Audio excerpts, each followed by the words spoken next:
Bonjour, Marjorie Rosiclair, coach en développement personnel, coach de vie, une coach pour vous aider bien sûr à être la plus belle version de vous-même. Aujourd'hui, une vidéo sur les blessures émotionnelles.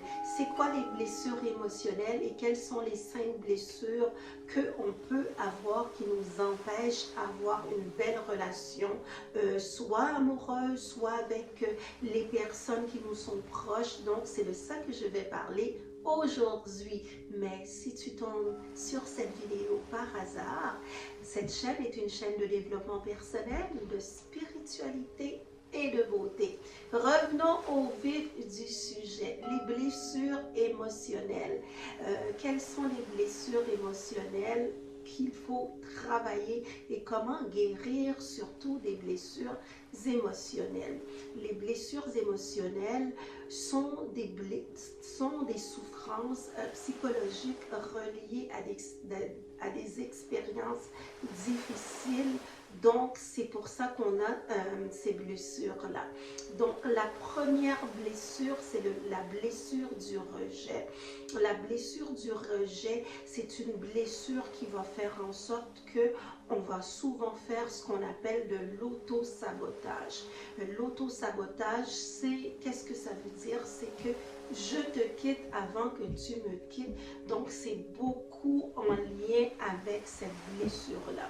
Quand on est dans une relation, il faut regarder qu'est-ce qui fait que la relation ne fonctionne pas.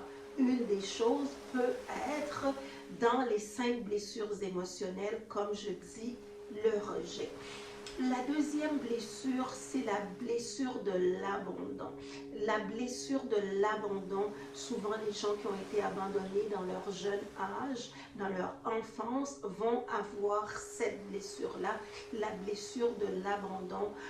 Une blessure qui fait extrêmement mal parce que, bon, on a été dans le passé abandonné, soit à la petite enfance, soit quand on était jeune. La blessure de l'abandon, il faut regarder quand on est dans une relation intime, c'est quoi la blessure qui m'empêche d'avoir une belle relation intime, une belle relation tout court. Le rejet, la blessure de l'abandon. La troisième blessure, c'est la blessure de l'humiliation. Cette blessure-là, elle frappe fort. Elle frappe fort pourquoi? Parce qu'on a toujours tendance, quand les gens parlent, on est toujours en train d'analyser